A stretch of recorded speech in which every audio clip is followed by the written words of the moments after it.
my husband always used to joke that my flatulence was so bad he'd worry about waking up dead in the morning. He doesn't have to worry about that anymore. Sarah, how did you find carnivore? Well, first of all, hi Dave. Thank you so much for having me back on your channel. Um, I've got some new health benefits to talk to you about and a new update in my journey to talk about. But um, first of all, you need to find out how I found carnivore. So let's start there. I'll just give you a brief dieting history because I don't think we talked about it last time. I was chubby from a very, very early age. Um, Myself and my brother used to go to my grandparents every weekend, and they'd been through a couple of world wars, so they were feeders, and from the second we got there to the second we came home, we were being fed. And so I did spend most of my childhood as chubby as a result, fully trained comfort eater right from the off. And I mean, we did spend quite a lot of time outside because there was nothing on the TV. So I wasn't very big, but I was chubbier than other girls in my class, chubby enough that I didn't get the boyfriend. And then at 19, my father suggested to me that I go on my first diet. And I was a bit cross at the time, but I think I would have found the dieting industry anyway. I think it's safe to say that if he hadn't mentioned it, I would have just discovered it somehow anyway. And so I just went to my nearest newsagent and found a magazine, and the diet suggested in the magazine was 1,000 calories a day, low fat, high misery. But I had no experience of trying to lose weight before, so I thought this is the way to go. And that really started 20 years of yo-yo dieting. I did lose loads of weight doing it, enough that I started to get loads of boyfriends all of a sudden. They suddenly come out the woodwork when there's someone that's slim. I was working at Toys R Us at the time, and I had 4 boys after me all at the same time. I wasn't interested in them, so I thought, well, if you weren't interested in me when I was a bit overweight, you can go back where you came from, kind of thing. 20 years of yo-yo dieting followed. All the while this is going on, my mother was constantly sick. I'm going to mention her a little bit later in the video, but I was kind of my mother's right-hand man. So while trying to do all these low-fat diets that trash your metabolism and trash your hormones, I was also in a bit of a kind of a sandwich generation. I mean, if your viewers haven't heard of sandwich generation, it's where you're looking after your parents at the same time as looking after your children, not looking after yourself, trying to do diets, not getting anywhere. But after coming out of university, before I had my kids, I did discover a slimming company in the UK. We've got 2. We've got WW and SW. Not so many of people have heard the SW, but I thought, great, this is going to work for me because I get to eat all day long. I've been trained to eat all day long. It's what I want. Let's do that. But that continued to trash my metabolism, trash my hormones, get me in a worse state. And so, but after my first son was born, I thought, I'm going to do that as a consultant. Why not? That fits in with the family. So for 4 years, I was actually a consultant for one of these hideous low-fat slimming companies. Unbeknown to myself, continuing to destroy my metabolism, my hormones, but also of my members as well. And I still feel bad that I was contributing to these women just not losing weight. We did have a few losing weight, maybe the very young ones or the men, but we had a huge cohort of women between 40 and 65 that were just getting nowhere, up and down the same pound week after week. And I just thought, this is not working. And I had a bit of a Ken Berry moment, where I just thought, people are paying me money and I'm not helping anyone, literally helping no one. So I gave that up. I just thought, these people are victims and I'm now a victim. We're getting out of this. And then at 38, not long after the birth of my second child, I hit a bit of a low point. I had a few small health niggles. I wasn't sleeping. I was very inflamed, very stressed, severe insomnia. I didn't actually have my blood sugar tested, but a lot of my friends at that time already had kind of pre-diabetes. So if I'd had it checked, I probably would have found out I was. I had gastritis, psoriasis, just not feeling my best. And I thought, you know what? And by this point, I realized, I'd already nursed my mother through. This is the thing. I'm going to bring my mum up a few times because she has formed part of my why. I think when we do carnivore, there has to be a really strong why. And people that followed my channel know that I've got a mum that suffered through just so much. And I believe it was the low fat message that made her suffer so much. I had to nurse her through a hysterectomy, a thyroidectomy, bladder surgery, hip replacement, and then later on in life, her subsequent multiple tumors, and obviously she passed away, which was a very, very stressful time. So she forms part of my why in all of this. But at the age of 38, I was on Twitter and I thought, let's see if we can get some support here. I need something. And I'd already given up sugar and wheat. I thought that might help. Lost a few pounds doing it. Certainly lost some inflammation doing it. Felt a bit better. And I happened to bump into the then husband of Amber O'Hearn, who, and if you've not heard of Amber O'Hearn, she's been in the carnivore world a long time. I don't know the exact total number, but it's got to be somewhere between 14, 20 years carnivore. I can't remember the exact number. And he said, it's amazing that you want to give up sugar and wheat, but what else are you prepared to give up? And I just thought, well, nothing really. I'm quite happy. But that led me down the road of keto and then very rapidly down the road of carnivore. So that was 10 years ago now that I found keto and carnivore. And I have a big, long laundry list of, also, before I give you my list of health benefits that I've experienced, I ended up in a Facebook group called Zeroing In on Health. This was before YouTube became big. So the mainstream media hadn't picked up on carnivore at this point. So there were no constant articles in the mainstream saying, don't do carnivore, because no one really knew we were doing it. It was just a couple of small forums, couple of small Facebook groups. I was in there with, when I first joined this group, it only had about 1,000 members in it. It's now, we've now got tens of thousands in groups. But with the likes of Kelly Hogan, Charles Washington, the Andersons, who most people haven't heard of because they like to keep a low profile, but they've been in this game a long time. We've got to be coming up for 30 years now for them, but they keep quiet. Dana Shoot, and I learned about the bear, and it was amazing to me. And as a result of that, I had multiple health benefits that I just couldn't believe. Of course, and I'm going to read those out in just a second, but I then spent 2 years just walking around just frustrated and angry. Everyone's in pain, everyone's on medication. Why does no one listen to me? I can't even go into a supermarket now. I get my groceries delivered because I can't walk around the supermarket and seeing people pushing ultra processed seed oil laden foods in their trolleys whilst being bent over double and can't move.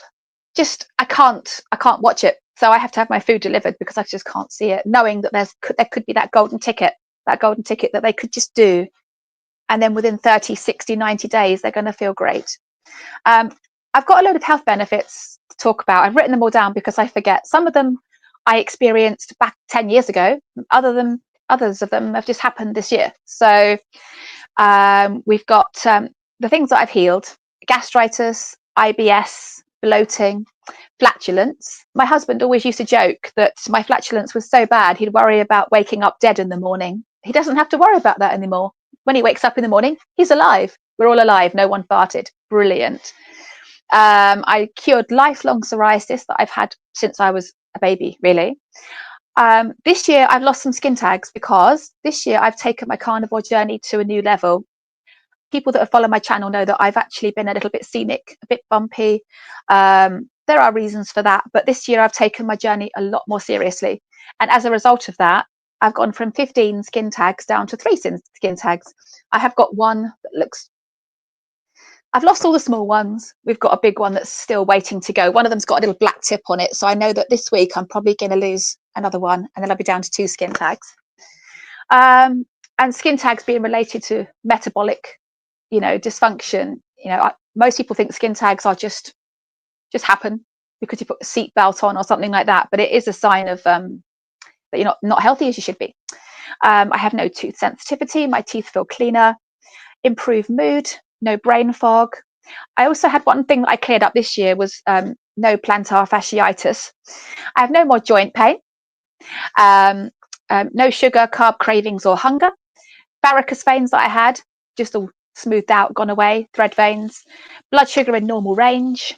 I'm nearly 49 and still have a full 28-day cycle with no premenopausal symptoms, no meds, no HRT. And I do know that lots of people my age, 50 is my next major birthday, and most of us are on HRT, and I managed to avoid that. I sleep through the night, wake up easily. Perfect blood panel in general. HDL triglycerides are in perfect range. Blood pressure's in perfect range. Blood sugar's in perfect range. I get off floor easily without having to use my hands. My fat adaptation is going much better now that I'm way more committed.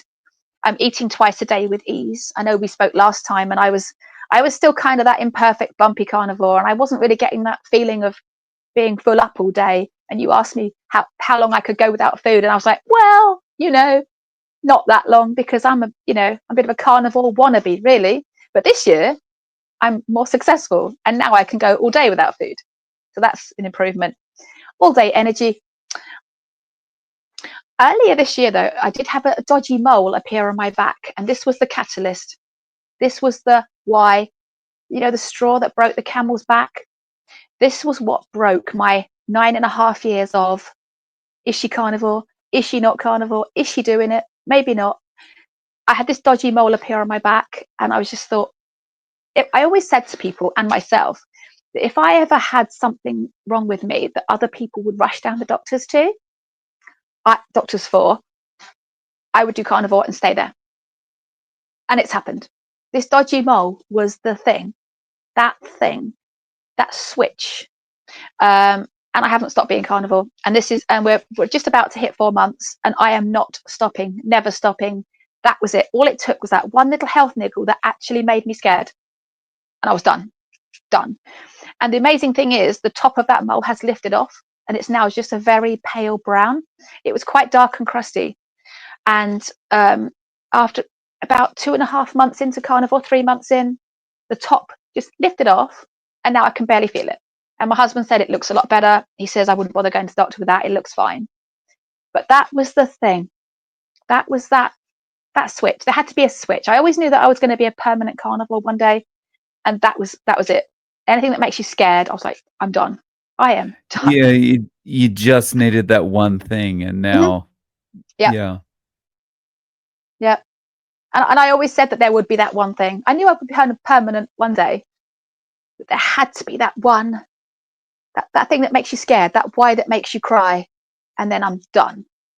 Didn't think it was going to happen this year, to be honest. It could happen any year, but I knew I'd be permanent one day, and now I am not going back. It's done. More enthusiasm, more hope, and medication free. Now, my mother, going back to her for a second, she was on medication for everything. When she had, she's always popping pills, always. She had a hysterectomy, then she was on pills for that. Then she had a thyroidectomy, then she was on pills for that. And then the pills for the side effects, and the creams, and anything slightly wrong with her, straight down the doctors. And I just watched her do this, watched her suffer for decades. And I think, I don't want to suffer like that. I'm not going to suffer like that. It's scary. She was scared all the time. And I don't, she was always lined up for some kind of surgery.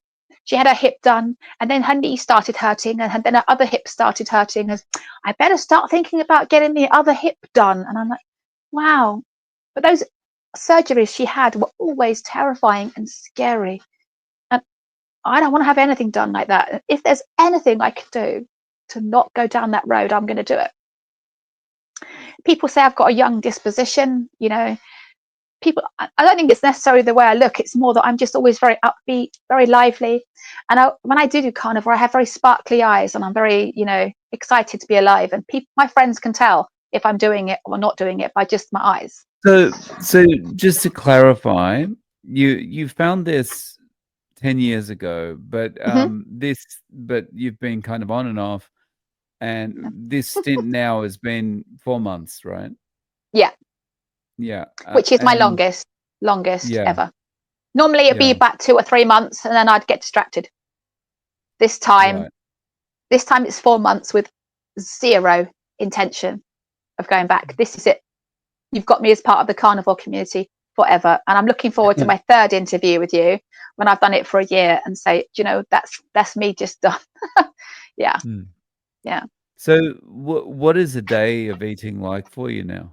Well, I do have my channel, and I keep thinking that I want to do a video that's what I eat in a day, but it's just so different every day. If I'm on half term or from school, I work in a school. Something else I need to talk to you about a bit later. But if I'm during the day, let's just tell you what it's like right now. I'm eating very early in the morning. I do have a full-time job, and I don't really have much facility for hot meat in the middle of the day. So I'm making sure that in the morning I'm eating as much as possible. I was trying to survive on a little bit of bacon and egg, but I've had to bring beef into my breakfast to make sure that I can get all the way through the day to 4 o'clock. So I'm eating at 7:15 in the morning, which is crazy early, but luckily I am really hungry at that time, possibly because my body's just got used to expecting food at that time. So it'd be one or two steaks and some bacon and eggs, and that it's a bit of a rush in the morning because we're all going different places. It's mad. We've got 2 or 3 frying pans on the go. Everyone's running in different directions. It looks like the opening scene on Home Alone. We're in chaos. And I just about get my food in before I leave the house. But then I'm so happy all day. And in the afternoon, I do start to get some quite strong ketones. I can taste it because I'm just running through and not bothering with lunch anymore, which is amazing. And then I'll come in and eat a load of pork belly, chicken thighs, that kind of thing. And that's kind of my routine now. So it's like beef, butter, bacon, and eggs in the morning, like Ken Berry, and then when I come in, pork belly and chicken thighs, and then I eat until I can't take another bite, and then finish eating about 5, and don't eat again till 7 in the morning. So, And that's great. mm, That's just giving you a flat blood sugar the whole day, right? It's exactly, just nice exactly. and yeah. And my body's getting used to that now. I'm now really cross with myself because I think, why didn't I just do this sooner? But for some people, it's just not their time. There are lots of people that have found carnivore, and it's just they're not ready to commit. I have quite a few people following my channel to say, how on earth did you get to 30 days? I can't get past 3. So I think my channel is quite good for people like that, but I just think sometimes you just need that why that makes you cry, that switch that goes bang, and you're like, that's it. That's it now for me. I'm done. And now that we're at 4 months, my body's done as well. The body chemistry is coming together. So it's not like I'm even imagining eating other things. I've been to a supermarket this morning and I walked past all kinds of garbage. Didn't even register. Didn't even register. So I'm So, there. how is your family? How's your husband and your kids with this? Are they eating They this are, way at all, or? well, there's one word they can all use: relieved. They have heard mummy go on, off so long. I don't think they're believing it yet because they've seen me mess about, do it for a few months, then stop. And so at the moment, they're kind of, yeah, we'll believe that when we see it, which is frustrating because in my head, I'm there, I'm done. But they've seen me mess about and they're thinking, well, come on, we'll believe that when we see it. And so, but they want me to do it. They know that I'm healthier, happier, more focused, brighter eyed. And they also know that I get scared if I'm not doing it. So I think they're relieved. My eldest son is doing keto with me at the moment. He wants to move on to carnivore after Christmas, but he's going to do a bit of sort of dirty keto for now. And then because he suffers with very, very, very bad hay fever in the summer. And I have told him that I've heard of people that have fixed it. So in March, we're going to switch him to a fully carnivorous diet. And I'm hoping he loves it so much that he wants to come and see you on your channel and be one of your youngest. He's nearly 19. So I want him to come on your channel. I said, you've got to come and see Dave. Talk to him about your carnivore journey. So he said he might do. He might do. He's not overweight in any way. He just wants to get a bit ripped for the ladies, But yeah, my husband is sometimes does low carb, sometimes doesn't, and the younger one is just a sugar addict. But he has said himself that he wants to be carnivore a bit later. He loves his meat. If I eat steak, he's on the scrounge. So we're all very heavily meat based. Cereal is banned. We don't we only have a very small treat cupboard, and we all eat extreme amounts of meat. So we all look pretty healthy, but I'm the only overweight one in the house, which is annoying. But now that I'm committed, I know that's going to change too. So they better watch out, because skinny mummy's coming. But when my body's um, finally healed from all the stress I've been under over the last few years with my mom, um, yeah. I just wanted to just quickly pop it in there. One of the reasons I have been off the wagon is because my mum passed away a couple of years ago, and I basically moved in with her in the last couple of weeks of her life, and I didn't care what I was. Lots of women, not just me, men as well, but lots of people our age are taking care of their kids and elderly relatives at the same time, and our priority ends up, our health isn't a priority anymore. And at some point you have to say, okay, moving forwards, I'm now going to be the priority. Everyone's going to have to start pandering around me, otherwise who's going to take care of you guys if I'm sick? If you're not taking my health seriously, are you? But if something happens to me, who's going to cook your dinner? Who's going to wash all your clothes and take care of you? So so I think they've finally realized that it's now mummy's turn. She's the one that's getting the priority. Yeah, I had to change my job as well. I was working at a school that was very, very stressful, and there was constant access. I think I probably mentioned this to you in the last video. um, I was working very close to the staff room, where there was a constant stream of junk every single day. And when you're working in a stressful environment, and you're a comfort eater, and there's sugary treats 10 foot away, I got into a routine of going down there. What's in the staff room? What's in the staff room? I used to try and eat in my car to avoid it. But if I got really stressed, it was right, that's it. And my emergency sugar, I'm going to the staff room. And I had to get out of there. So back in the spring, I found a new job, changed that. I'm now in a job where I'm not seeing treat food at all. And that has made a massive difference. The people I work with know I'm doing it, and they respect it. So, but I rationalized that it was okay to be bumpy, because I always knew that if something bad happened, that would be it. And it actually took a dodgy mole on my back for that to Yeah. happen. And that So was it. the new colleagues you've got are supportive, Mm-hmm. but does anyone kind of say, "Hey, this is weird. We never see you eating because you're not eating lunch. What's Yeah. going on?" It was a bit tricky to start with, because at the start of term we had what I call a sharing lunch. They wanted everyone to come to the staff room. I wasn't going to tell everyone. I wasn't going to tell everyone that I was doing this. I was going to keep it completely quiet and wait for people to notice. And then I got an email at the start of term saying, everyone to the staff room for a sharing lunch. And then people were noticing. And I just thought, oh, I didn't really want to tell anyone. And now I'm sitting here avoiding all this homemade food.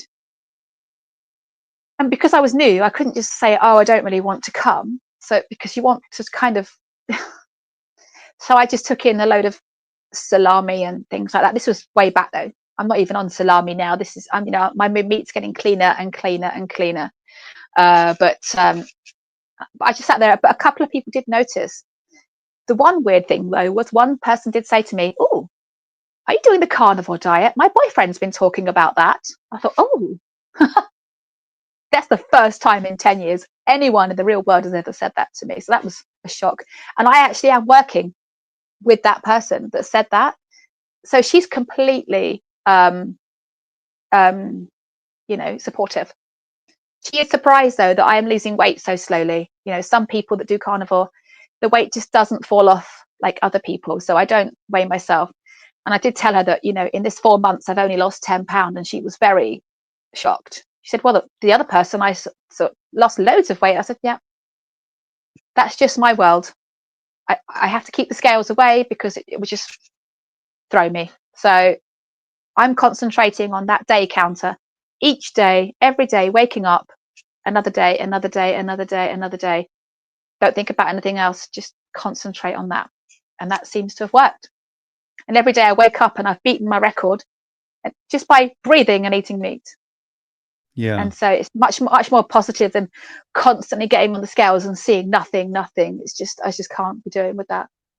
Can't be doing with that. But so, in relation to that, like a lot of people, and myself included, like even if we weren't seeing the scale going down, like you would notice some kind of differences when you look in the mirror. You'd go, "Oh, my clothes are fitting a bit better today," or stuff like that. Have you noticed anything like that? Not really. I'm still in the same clothes. Right, I've right. lost 2 inches off each thigh and 1 inch around my waist, and that's it in 4 months. People can feel sorry for me if they want to. But I've stopped feeling sorry for myself and I'm just surging ahead now. I just can't be worried about that. I've got a feeling that when those last 3 skin tags fall off, I'm going to start to see some fat loss. So, because those 3 skin tags that I've got are quite big and they are a sign of metabolic dysfunction in health. And I've got this feeling, I check them every single day, and I think one day those skin tags are going to fall off and then the weight's going to fall off. That's it's all I've got. It's all I've got. But I've got my day counter going. I'm going to keep going.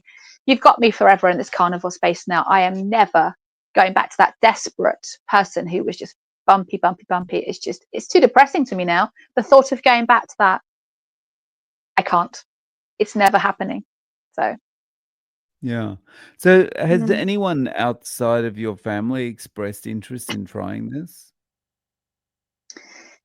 not really, because people are quite vain and they only really are interested in somebody if they've lost all their weight.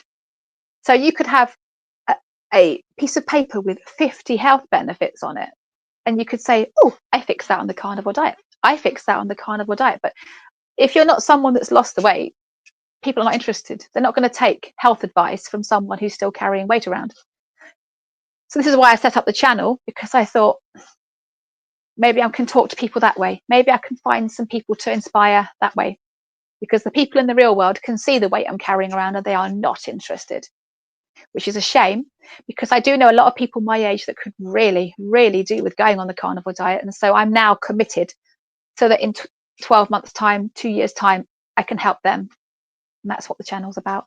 So, It's quite interesting when you look at it that way, because often what happens is when people are doing carnivore and they have eventually experienced the weight loss and they've experienced everything else, the weight loss is great, but that's just kind of mm-hmm. the cherry on the top. It's not the main Oh, yeah, event kind of thing. It's it's all not the the main other event. things that improve, right? Oh, definitely. And like I said, my main reason is I cannot bear to turn out like my mum. What she went through was just scary. And her absolute faith in the medical industry that they were going to always fix her. She was one of those people that was never, ever going to make any kind of health change at all. She was just going to take the pill, take the injection, have the surgery, take that cream, take that pill, have the surgery. And then at the end, she did have severe cancer, stage 4, and then 21 rounds of chemo that I had a feeling wouldn't fix her, but she had absolute faith that she was going to be fixed. I had a feeling she probably wouldn't be. So I ended up being the mother in the relationship, taking care of her. That took its toll on me, my stress. And I just can't bear to end up like that. I can't do it. And I am that person who will do whatever it takes to not end up like that. So I'm invested, I'm committed, I'm in. So, Yeah. I think, especially when you're looking after someone mhm, that is at that point, that like you're, of course, you're very committed to looking after, whether it's a relative like you did or a friend or something like that.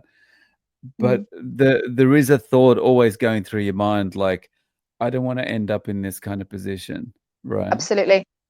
Her death was incredibly painful. She didn't want any hospice care. She didn't want to go into a hospital. She just wanted me. I was her nurse. And so I had to take some time out of work for the last couple of weeks and move in with her. And she was in agony. She ended up with complete total organ failure. Every part of her body was in agony.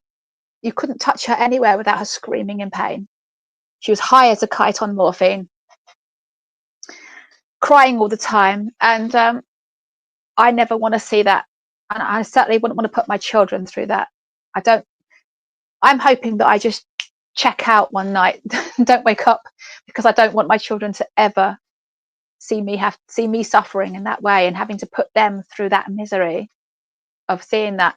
And if I've got it in my head that I think carnivore is going to stop me going through that, then I'm going to do it. There's nothing that tastes as good as having full health. There isn't a single food that you can see on the supermarket shelf that is as good as feeling like you're in full metabolic health. There's nothing wrong with you. The doctors can't find a single thing wrong with you. I'm nearly 49, and by the time my mum was my age, she was in an absolute mess.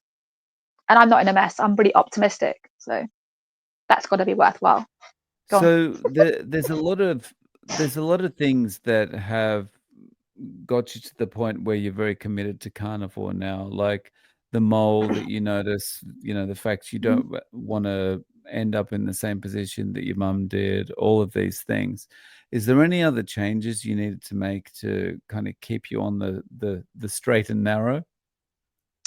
There was one last change I had to do with the family, and that was I had to trying to explain to my family that my health was now priority, and I needed them to change their perception of when we eat. This is a thing that we had to still change. They want me to eat with them. They always want me to sit at the table and eat with them at the same time. They'd kind of already accepted I was eating a different food, but they wanted me to eat at the same time. It's that old thing, families that eat together stay together.